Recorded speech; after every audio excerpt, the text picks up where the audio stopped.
دوسری حدیث میں حضرت براء ابن عازب رضی اللہ تعالیٰ عنہ فرماتے ہیں قال رسول اللہ صلی اللہ علیہ وسلم اذا سجدت فضع کفیک وارفع مرفقیک، آپ صلی اللہ علیہ وسلم نے فرمایا جب تم سجدہ کرو تو اپنی دونوں ہتھیلیوں کو زمین پر رکھو اور اپنی دونوں کوہنیوں کو اٹھا دو۔ اب اس میں مزید وضاحت بھی آئی کہ جب ہاتھ زمین پر ہوں تو ایسے میں دونوں ہتھیلیاں مکمل ایسے زمین کے اوپر انسان کو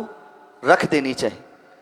اور ایسا نہیں ہے کہ ایسے کر دے کہ انگلیوں کی کنارے جو ہے وہ زمین پر لگیں اور ہتھیلی کا جو اندرونی حصہ ہے یہ زمین پر نہ لگا ہو،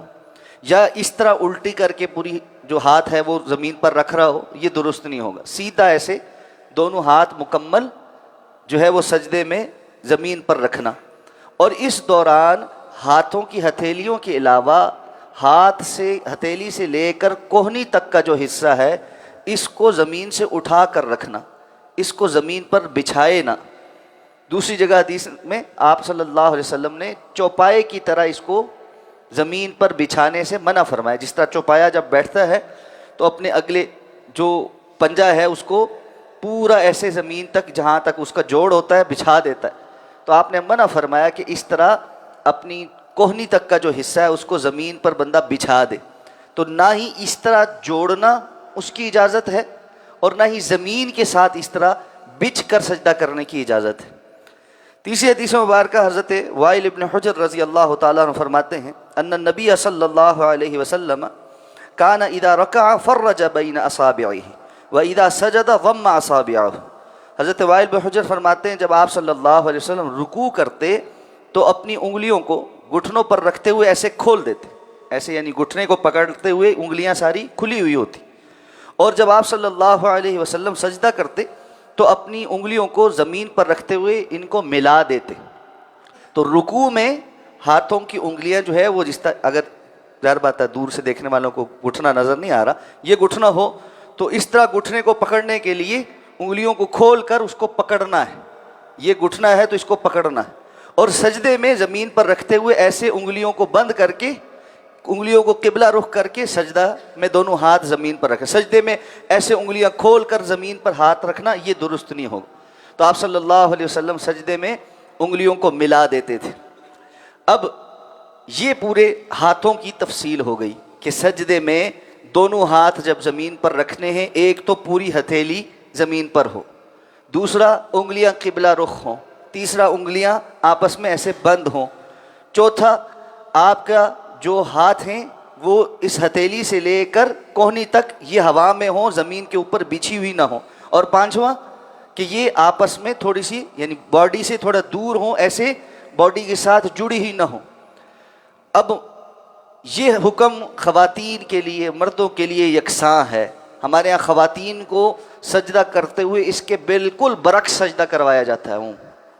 عام طور سے خواتین کو یہ کہا جاتا ہے کہ وہ سمٹ کر سجدہ ادا کریں، اور سمٹنے کے نام پر ان تمام احادیث کی مخالفت کروائی جاتی جو کہ درست نہیں۔ اس لیے نماز میں سجدہ ویسے کرنا چاہیے جیسے اللہ کے رسول صلی اللہ علیہ وسلم نے سکھایا ہے اور صحابہ نے آپ سے سیکھا۔ ان احادیث سے ایک اور بات بھی پتہ چلتی ہے، اور وہ یہ کہ صحابہ کرام رضوان اللہ تعالی علیہم اجمعین رسول اللہ صلی اللہ علیہ وسلم سے دین کی باریک باتیں بھی سیکھتے تھے اور بڑے بڑے احکامات بھی سیکھتے تھے۔ بعض لوگوں کو اگر دین کی آپ باریک اور چھوٹی باتیں سکھانا شروع کریں تو ان کو نہ شیطان آ کر ایک اور وسوسہ ڈالتا ہے، اور وہ یہ کہ جی اتنے آپ جو ہے نا باریکیوں میں جا رہے ہیں جبکہ امت کو یہ مسئلہ درپیش ہے اور وہ مسئلہ درپیش ہے اور فلاں ہے اور ایسے ہے اور ویسے ہے۔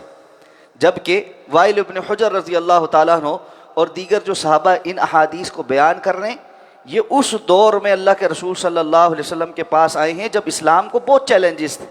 مدنی زندگی تھی اور غزوات بھی ہو رہے تھے، اور بعد کے فتح مکہ کے بعد کی جو سازشیں اور انٹرنیشنلی اللہ کے رسول صلی اللہ علیہ وسلم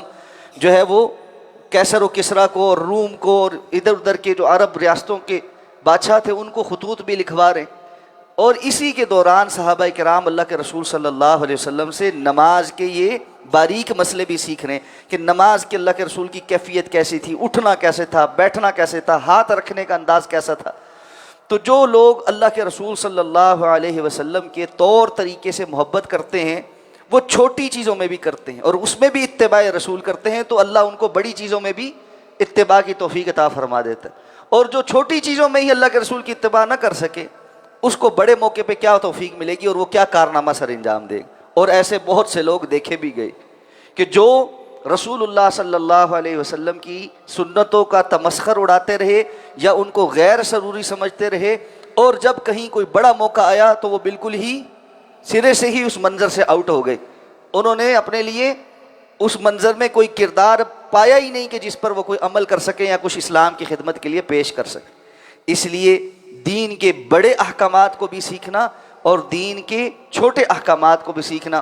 یہ صحابہ کا طرز عمل تھا اور یہی انہوں نے آگے منتقل کیا، اور الحمدللہ نسل در نسل علماء امت نے ان تمام باتوں کو اسی طرح آگے نقل کیا ہے جس طرح صحابہ کرام نے رسول اللہ صلی اللہ علیہ وسلم کو دیکھ کر آگے منتقل کیا۔ اللہ ہمیں سمجھ کر عمل کرنے کی توفیق عطا فرمائے۔ سبحانک اللہم و بحمدک، نشہد ان لا الہ الا انت، نستغفرک و نتوب الیک۔